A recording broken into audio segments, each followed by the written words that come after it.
Accordingly नहीं होगा, आपको मार्क्स नहीं मिलेंगे।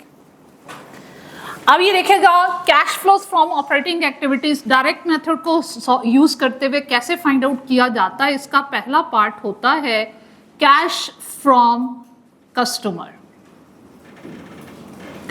कस्टमर से कितने पैसे आए, हम डायरेक्टली हर चीज कैलकुलेट करते हैं। हम रेवेन्यू सिर्फ वो लेंगे जिसके एंगेज में कैश रिसीव हो चुका, हम एक्सपेंसेस सिर्फ वो लेंगे जिनके एंगेज में कैश पे हो चुका, और आपके ऑपरेटिंग एक्टिविटीज की वजह से वर्किंग कैपिटल का जितना कंपोनेंट इफेक्ट हो रहा है उसे अकाउंट फॉर करेंगे, तो जब भी आपके पास वही आंसर आएगा जो इनडायरेक्ट अप्रोच से आया।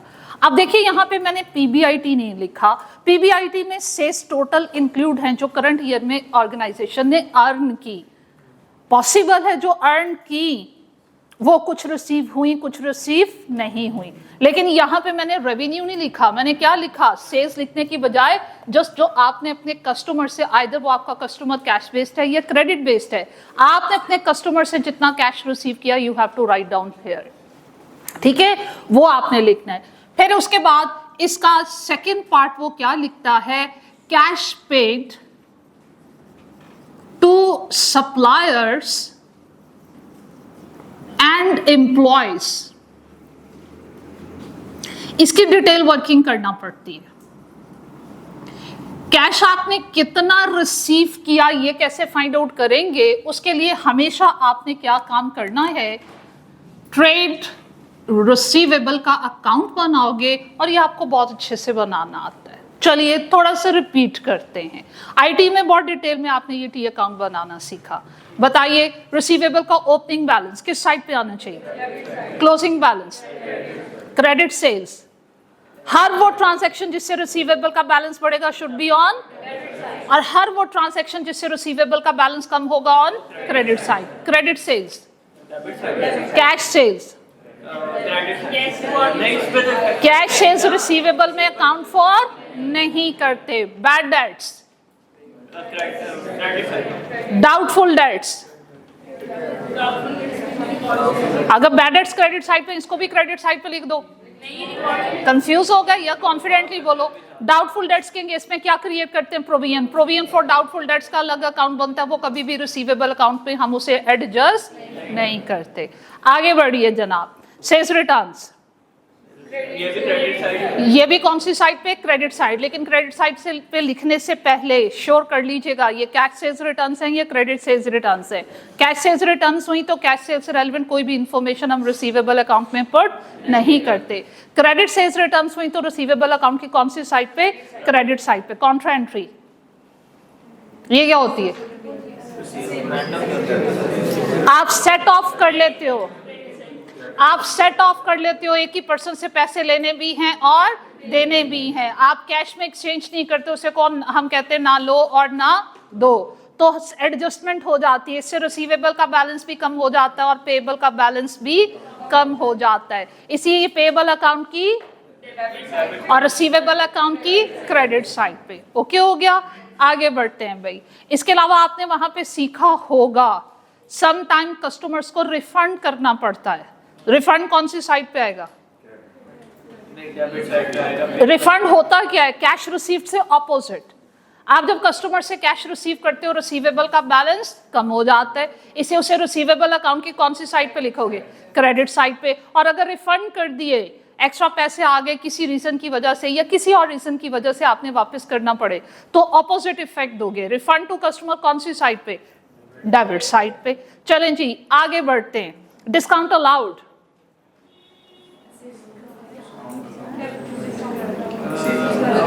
रिसीवेबल अकाउंट की क्रेडिट साइड पर। Discount received,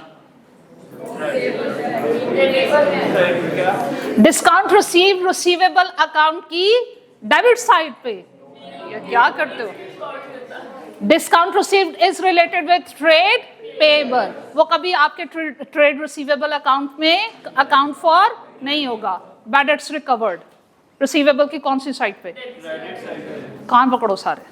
bad debts recover की एंट्री करो, बैड डेट्स रिकवर की एंट्री करो। रिकवर होता क्या है, पैसे आ रहे हैं, कैश को डेबिट करो, क्रेडिट किसको करते थे, बैड डेट्स को। तो बैड डेट्स रिकवर हुए, वो रिसीवेबल के अकाउंट में अकाउंट फॉर, या तुम लोगों की सजाए रिसीवेबल, आपने बैड एंड डाउटफुल डेट्स का चैप्टर रिवाइज करके आ। चलो आगे बताओ, यहाँ एग्जामिनर ने ये नहीं कहना, बच्चे कहते हैं ना कि आउट ऑफ सिलेबस आ गए, ये तो फार 1 में है नहीं, वो एग्जामिनर कहता है भाई साहब मैं आईटीए में पढ़ा चुका हूँ, मैं नौकर लगाऊं बार बार आपको वो पॉइंट्स रिपीट करवाऊं, जो आईटीए में पढ़ा दिया वो यहाँ पे भी ऑब्जर्व होगा। जल्दी करो, डाउटफुल डेट्स रिकवर।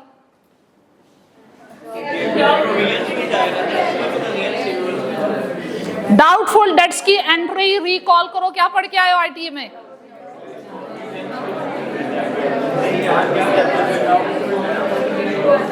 चलें सुनेगा, सब अपनी अपनी बोल रहे कि क्या पता चलना है क्या किसने सही कहा, सारे गलत हो, सब रॉन्ग हो। लिसन मी, खामोशी से सुनिए। बैड डेट्स रिकवर हो रहे हैं या डाउटफुल डेट्स रिकवर हो रहे हैं, पैसे आ रहे हैं, कैश को तो करना है डेबिट। अगर बैड डेट्स रिकवर होते हैं तो आईटीए ने सिखाया था कि बैड डेट्स को इटसेल्फ क्रेडिट करो, वो बैड डेट्स के अकाउंट में जाता था। अगर डाउटफुल डेट्स रिकवर होते हैं तो जनाब पुरानी बुक्स उठा के देखोगे तो वो कहता है डाउटफुल डेट के अकाउंट को, प्रोविजन के अकाउंट को क्रेडिट करो, जिसे बाद में चेंज कर दिया गया था। अब हम क्या करते हैं, अब मुझे एक बात बताओ, जिस कस्टमर के डेट्स सस्पेक्टेड हो जाते हैं, डाउटफुल हो जाते हैं, क्या हम उससे रेलिवेंट जो प्रोविजन क्रिएट करते हैं वो रिसीवेबल में क्रेडिट करते हैं? नहीं करते ना। इसका मतलब है वो कस्टमर जिनका डेट डाउटफुल हो गया हुआ है, उनका बैलेंस रिसीवेबल अकाउंट में पड़ा हुआ है, हमने उनको कस्टमर के लिस्ट से नहीं निकाला। अगर निकालते तो प्रोविजन का इफेक्ट रिसीवेबल के अकाउंट में देते, हम प्रोविजन का इफेक्ट रिसीवेबल के अकाउंट में नहीं देते। इसका मतलब है कि वो कस्टमर जिन पे अभी हमें श्योर नहीं है, डाउटफुल है कि ये हमें रिकवरी देंगे या नहीं देंगे, उनका बैलेंस कहाँ पड़ा हुआ है, रिसीवेबल। तो वो कस्टमर जब आपको पेमेंट करते हैं, आईटीए में एंट्री आपने न्यू मेथड के अकॉर्डिंगली पड़ी हुई है, कैश को डेबिट कीजिए और रिसीवेबल को क्रेडिट कीजिए। तो बैड डेट्स रिकवर हो, रिसीवेबल अकाउंट में अकाउंट फॉर करने की जरूरत नहीं है। डाउटफुल डेट्स अगर रिकवर होते हैं तो हम क्या करते हैं, कैश को डेबिट करते हैं और रिसीवेबल अकाउंट को क्रेडिट करते हैं। क्लियर हो गया? चलो भाई आगे आते हैं, हम अपने इस पॉइंट की तरफ वापस आते हैं, हम आईटीए को भूल जाते थोड़ी देर। Cash receive from customer, normally वो एज्यूम करवाएगा कि given sales in the questions are totally on credit basis, और अगर ये क्रेडिट बेसिस पे हैं तो आपने अपने कस्टमर से कितना कैश रिसीव किया, उसके लिए आपको कौन सा अकाउंट बनाना है, ट्रेड रिसीवेबल अकाउंट। उसके बाद आपने अगर ट्रेडर हो, आपने चीज़ खरीदी हो है, आप मैन्युफैक्चरर हो तो रॉ मटेरियल आपने परचेज करके उसको मैन्युफैक्चर किया, आपके प्रोडक्शन के एक्सपेंसेस हैं, आपने रॉ मटेरियल या फिनिश गुड परचेज किया, सप्लायर को पेमेंट किया, बिजनेस में बहुत सारे एक्सपेंसेस हुए, आपने वो पे ऑफ किए। उनके एंगेज में कैश को कैसे फाइंड आउट किया जाए, उसके लिए मैं आपको अलग से डिटेल वर्किंग करवाऊंगी, वही मेथड ऑप्ट करूंगी जो स्टैंडर्ड कह रहा है और जो आपकी बुक कह रही है। इसकी वर्किंग हम हमेशा अलग करेंगे। इसकी वर्किंग करने के 2 मेथड होते हैं, मैं 2 मेथड ऑप्ट नहीं करूंगी, वही मेथड जो बुक में गिवन। आइएगा, आप जब ये 2 ट्रांजैक्शंस डील कर लोगे, आपके पास आएगा cash flows from, yes, operating activities. कल के लेक्चर में हमने डिस्कस किया था difference between cash flows from operating activities and net cash flows from operating activity. दोनों में किस चीज का डिफरेंस है, इंटरेस्ट एंड टैक्स का। आपने इन 2 पॉइंट्स को एडजस्ट करना है, नेट ऑफ करना है। डेफिनेटली एक इनफ्लो है और दूसरा आपके पास क्या है, आउटफ्लो है। इसको एडजस्ट करोगे तो आपके पास आएगा cash flows from operating activities. फिर आपने इसमें से वही काम करना है, टैक्स और इंटरेस्ट की वो अमाउंट माइनस करनी है जो पे हो चुकी, और कभी भी ये वर्बली फाइंड आउट नहीं करनी, कोशिश करनी है कि हमेशा इनके टी अकाउंट्स बनाए जाएं। तो इस तरह ये आपके पास क्या आएगा, net cash flows from operating activities. ठीक हो गया। अब जनाब मैं डिटेल में वर्किंग लिखने जा रही हूं, किस चीज की, cash paid to suppliers and employees. ये हम कैसे फाइंड आउट करेंगे? इसके लिए आपने एक काम करना है, कॉस्ट ऑफ सेल्स, इसको सीजीएस को अंडरस्टैंड करते हो, आपने एक्सपेंसेस पढ़े में सीजीएस में, कॉस्ट ऑफ सेल्स में आपने ऐड करने ऑपरेटिंग एक्सपेंसेस। जितने भी इनकम स्टेटमेंट में एक्सपेंसेस गिवन है आप उनको ऐड कर दो। ऑपरेटिंग एक्सपेंसेस में कौन से एक्सपेंसेस आते हैं? आपके नॉन प्रोडक्शन कॉस्ट, आपकी selling, marketing, finance, admin cost. मैंने अलग अलग लिखने की बजाय क्या लिख दिया हुआ है? Operating expenses. अब बेटे जब मैं इन दोनों को ऐड करूंगी तो मेरे पास क्या आएंगे? Total expenses. कॉपी पेन से छोड़ें और एक सवाल को गौर से सुने और जवाब दीजिए। ये मैंने एक्सपेंसेस कहां से उठाए? Income statement. और इनकम स्टेटमेंट में आप accrual, pre payments, non cash item सब कुछ डील कर आए हो। तो ये वो एक्सपेंसेस हैं जो ड्यूरिंग द ईयर इंकर्ड हुए, ना कि वो एक्सपेंसेस जिसके engagement during the year payment हुई। कैश फ्लो स्टेटमेंट में मुझे एक्सपेंसेस की वो फिगर चाहिए जिसके एंगेजमेंट पेमेंट हुई, इररिस्पेक्टिव वो एक्सपेंस पिछले साल का था, दिस ईयर का था या नेक्स्ट ईयर का है। इनकम स्टेटमेंट में हम क्या करते हैं? उल्टा करते हैं। इनकम स्टेटमेंट में हम सिर्फ वो एक्सपेंस लेते हैं जो करंट ईयर से रिलेट कर रहे होते हैं, इररिस्पेक्टिव उसकी एडवांस पेमेंट हो चुकी है या आपने नेक्स्ट ईयर में उसकी पेमेंट करनी, मतलब वो एक्रूअल है या प्री पेमेंट। ये बात फॉलो की? मुझे इंकर्ड एक्सपेंस नहीं चाहिए, मुझे एक्सपेंस की वो अमाउंट चाहिए इररिस्पेक्टिव कि वो प्रीवियस ईयर से रिलेट कर एक्सपेंस दिस ईयर या नेक्स्ट ईयर जिसकी पेमेंट ड्यूरिंग द ईयर हुई है। दो तरीकेकार है, दो मेथड क्या हैं? देखो, मैं सिंपल इंटरेस्ट पेएबल का अकाउंट बनाती हूं। आपने कहा कि ब्रॉट डाउन इधर लिखें क्योंकि लायबिलिटी है, कैरी डाउन इधर लिखें। इनकम स्टेटमेंट में इंटरेस्ट का जो एक्सपेंस दिया हुआ है वो लायबिलिटी को बढ़ा रहा है, क्रेडिट साइड पे लिखें, और जो पेड है वो ऑटोमेटिकली आपके पास जो आपने अमाउंट फाइंड आउट करनी है वो कौन सी साइड पे आएगी? Debit side. या तो आप हर चीज का टी अकाउंट बनाओ, ट्रेड पेबल का अलग अकाउंट बनाओ, ऑपरेटिंग एक्सपेंसेस के अगर एक्रूअल प्री पेमेंट्स दिए हुए उनके अलग अकाउंट बनाओ, ये नॉन कैश आइटम की एडजस्टमेंट अलग से करो। सब कुछ अलग करोगे, वर्किंग बहुत ज्यादा डिटेल में चली जाएगी। हम नॉर्मली क्या करते हैं, इसको शॉर्ट करने के लिए, और स्टैंडर्ड भी लॉ करता है, आपका एग्जामिनर भी यही अप्रोच यूज कर रहा है। इसको यूं समझता है, वो कहते हैं ओपनिंग बैलेंस प्लस जो इनकम स्टेटमेंट की फिगर है और माइनस कर दे उसमें से क्लोजिंग बैलेंस। अच्छा, अब मैं ना यहाँ पे कुछ वैल्यूज एज्यूम किए लेती हूँ। फर्स्ट करो, वो क्वेश्चन में कहता है कि भाई ओपनिंग बैलेंस में 10 पड़ा हुआ था, इनकम स्टेटमेंट से 60 की फिगर उठाई, क्लोजिंग बैलेंस 15 का है। बताइए ये मेरे पास यहाँ कितना है? 55 आता है।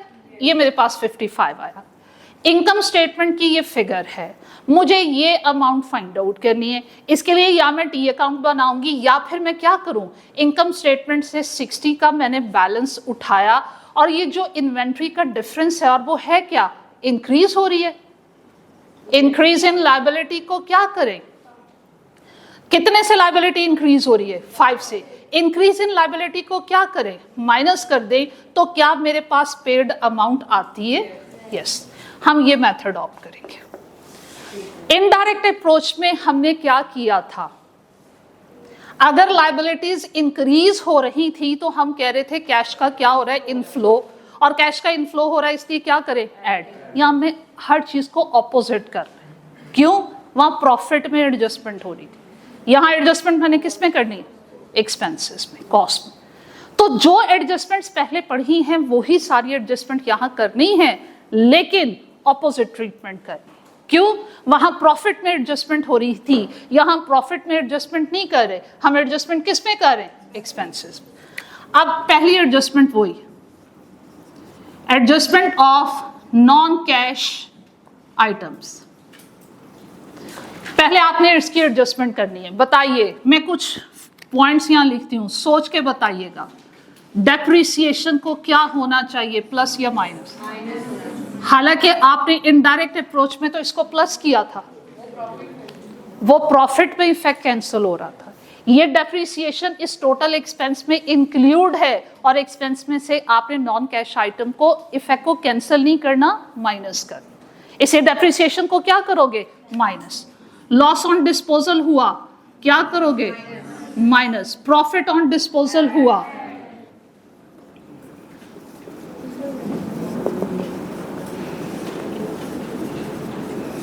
प्रॉफिट ऑन डिस्पोजल हुआ तो उसको क्या करोगे? ऐड करोगे। अच्छा, ऐड करोगे, यस, क्यों ऐड करोगे प्रॉफिट ऑन डिस्पोजल को? चलो बताओ, पहले तो ये बताओ प्लस करोगे या माइनस करोगे? ऐड करेंगे,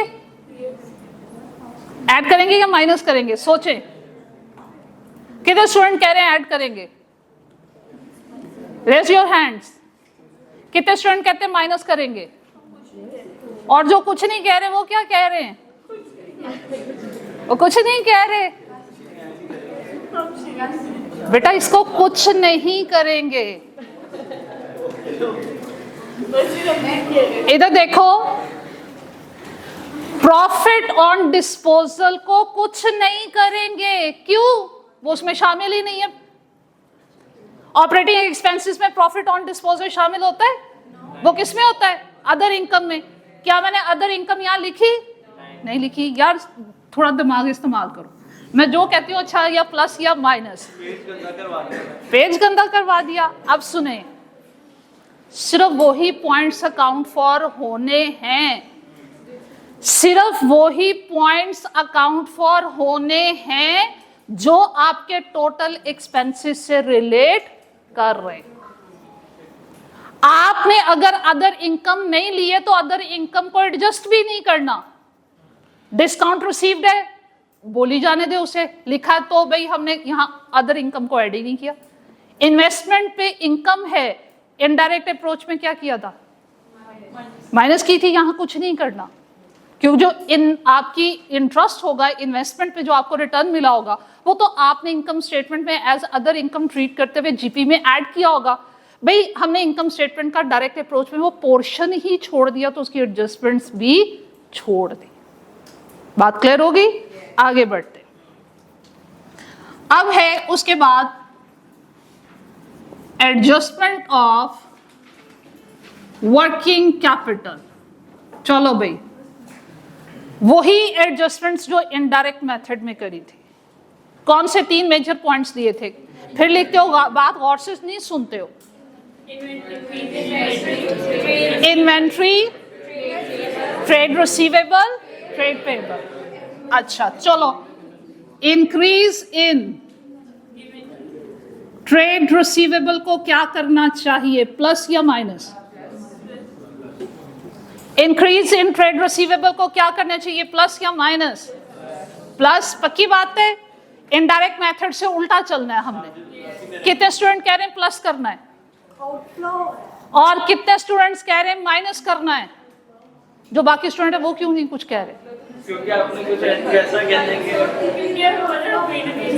हम कहीं ना कहीं गलत। बेटा ऐसा करने से आपका बेनिफिट है। मैं ऐसा करके जो समझा रही हूँ ना, ये कभी नहीं भूलना भाई, वो मोए मोए हुई थी, भूलना नहीं है। चलो, अब जो कुछ नहीं कह रहे ना उनको सजा मिलनी। कितने स्टूडेंट्स हाथ खड़ा करो जो कह रहे हैं increase in receivable, trade receivable को ऐड होना चाहिए? कितने स्टूडेंट कह रहे हैं इसको माइनस होना चाहिए? सब गधे हैं, इसको कुछ नहीं होना चाहिए। जो कुछ नहीं कह रहे वो सही है।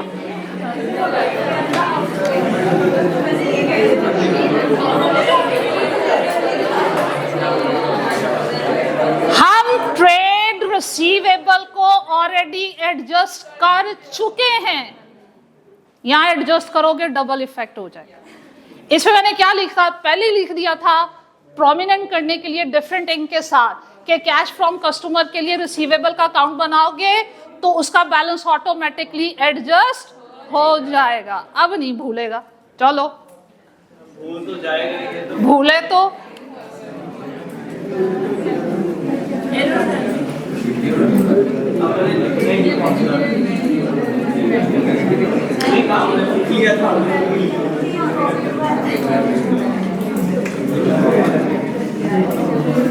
चलें जी, आगे बढ़ते। Silent please. Increase in inventory, inventory बढ़ रही है। चलो ये याद है कि डायरेक्ट से ऑपोजिट ट्रीटमेंट करना है। इनडायरेक्ट अप्रोच में इंक्रीज इन इन्वेंट्री को क्या करते थे? इनडायरेक्ट में माइनस। और यहां क्या करना है? क्यों करना है? लॉजिक कौन बताएगा? इनडायरेक्ट उल्टा कर देंगे, लॉजिक है। ये लॉजिक नहीं है। इधर आओ, इन्वेंट्री का अकाउंट बनाओ, बनवाओ मेरे साथ। Opening balance, closing balance, inventory purchase करी,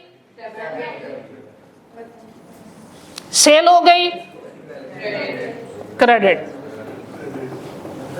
ठीक है, अब ये देखो इन्वेंट्री के बाद नेक्स्ट में हमने इससे रेलेवेंट कौन सा अकाउंट बनाना है? Trade payable, opening, closing, purchases, और जो पे किया डेबिट। अच्छा, अब एक काम करते हैं, इन्वेंट्री प्लस पेबल का अकाउंट अगर इकट्ठा बना ले, ज्यादा आसानी से चीज समझ आएगी। चलो भाई, इन्वेंट्री का ब्रॉड डाउन डेबिट साइड पे, पेबल का ब्रॉड डाउन, चलें जी आगे बढ़िए। परचेजेस उसकी डेबिट साइड पे, इसकी क्रेडिट साइड पे, कंबाइन अकाउंट बनाओगे कौन सी साइड पे आएगी? कहीं भी नहीं आएगी। उसके बाद सीजीएस कौन सी साइड पे? क्रेडिट साइड पे। और जो पेमेंट है वो कौन सी साइड पे? मैं क्या फाइंड आउट करना चाह रही हूं बेसिकली? पेमेंट। मुझे क्या फाइंड आउट करनी है? पेमेंट। कैसे आएगी? सीजीएस में ओपनिंग बैलेंस को ऐड करोगे, पेबल के, अच्छा एक मिनट और, ये हमने इसके क्लोजिंग नहीं लिखे, पेबल का कैरी डाउन इस तरफ और आपकी इन्वेंट्री का कैरी डाउन जो है वो इस तरफ। तो अब देखो मुझे करना क्या है, जो पेएबल्स का बैलेंस फर्ज कीजिए ये 10 है और ये 15 है, मैं फॉर द टाइम बिंग चीजों को समझने के लिए ये कांस्टेंट कर लेती हूं और मैं आपसे कहती हूं कि बताओ पेमेंट कितनी हुई। आप क्या करोगे? आप कहोगे कि सीजीएस की अमाउंट, चलो वो भी सपोज कर लेते हैं 70 है और मैं पेमेंट आपसे फाइंड आउट करने के लिए कहती हूँ। आप क्या करोगे? 70 + 10 कितना हो जाएगा? 80। 80 - 15 कितना हो जाएगा? 65। अब टी अकाउंट बना के ये मैंने फिगर फाइंड आउट करी है, ठीक है। अब मैं आपसे कहती हूँ स्टेटमेंट की फॉर्म में फाइंड आउट करो। आप कहोगे सीजीएस 70 और इन पेएबल का बैलेंस बढ़ रहा है या कम हो रहा है? बढ़ रहा है। और इंक्रीज इन पेएबल्स कितने हैं? कितने से बढ़ रहा है? 5 से। आप कहोगे इसको माइनस करो तो 65 आपकी क्या है? पेमेंट। ये बात फॉलो की? हम क्या करते हैं यहां पे, क्या करेंगे कि पेमेंट फाइंड आउट करनी है और इंक्रीज इन लायबिलिटी को इनडायरेक्ट अप्रोच में हमने क्या किया था? लायबिलिटी बढ़ती है तो हम कहते हैं इनफ्लो है, ऐड कर दो। यहां इसलिए ऑपोजिट ट्रीट करते हैं, ठीक है। तो अगर इन्वेंट्री बढ़ रही है ऐड करो, और अगर ट्रेड पेएबल्स बढ़ रहे हैं तो उसको क्या करना है? लेस कर। वो देख लो मैंने आपके सामने लेस करवाया ट्रेड पेएबल। अगर इन्वेंट्री को कहोगे तो मैं इन्वेंट्री भी समझाए देती। क्लियर हुआ है कि नहीं? बात समझ में आई? क्लियर हुआ है? ये देख लो, ये सीजीएस पड़ा हुआ है, ये देखो ये सीजीएस पड़ा हुआ है, सीजीएस की फिगर ये पड़ी हुई है और हमने कितनी सपोज करी हुई है सीजीएस की फिगर? 70। और ट्रेड पेएबल मेरे कितने से बढ़ रहे हैं? 5 से। तो मैं माइनस करूंगी बेटे तो तभी मेरे पास कैश पेड टू सप्लाई आएगा और वो कितना आएगा? 65। इन्वेंट्री को समझना हो तो आप इन्वेंट्री पेएबल के बैलेंस को कांस्टेंट एज्यूम करके इन्वेंट्री के इफेक्ट को देख लो, तब भी आपको लॉजिक समझ में आ जाएगी कि ऑपोजिट हम ट्रीट क्यों कर। अच्छा, अब उसके बाद नेक्स्ट में बेटे इंक्रीज इन एक्रूड एक्सपेंसेस। अगर ऑपरेटिंग एक्सपेंसेस का कोई भी पोर्शन एक्रूड हुआ तो उसको क्या करना चाहिए? जो इस लायबिलिटी का किया। एक्रूड इन लायबिलिटीज, एक्रूड एक्सपेंस लायबिलिटी है। इनडायरेक्ट अप्रोच में लायबिलिटी बढ़ते हैं तो हम यूं सोचते हैं पैसे आ रहे हैं, इनफ्लो ऐड करो। यहां क्या करोगे? माइनस करो। ये करोगे तो ऑटोमेटिकली ये जो फिगर आपके पास आएगी इसे कहेंगे cash flows from operating activities. Sorry वो उसमें sorry cash paid to supplier and employees. हाँ जी, क्लियर हुआ? लिखना नहीं है, मेरे साथ रिपीट करो, सबकी अटेंशन। क्या करेंगे इसमें? सबसे पहले क्या फाइंड आउट करना है?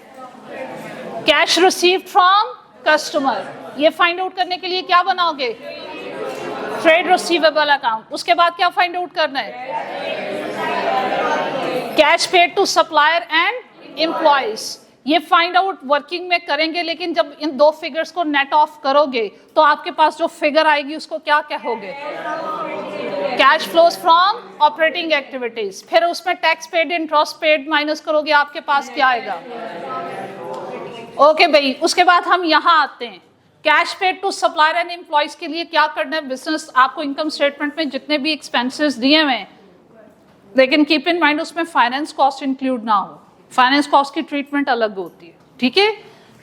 वो आपने एक्सपेंसेस दिए, ऐड किया, दो एडजस्टमेंट्स करनी है, नॉन कैश आइटम्स और इसके अलावा किसकी एडजस्टमेंट करनी है, वर्किंग कैपिटल, ठीक है। इनकी ऑपोजिट एडजस्टमेंट करोगे, cash paid to supplier and employees आएगा। नोट करके एग्जांपल नंबर 9 ट्राई कीजिए।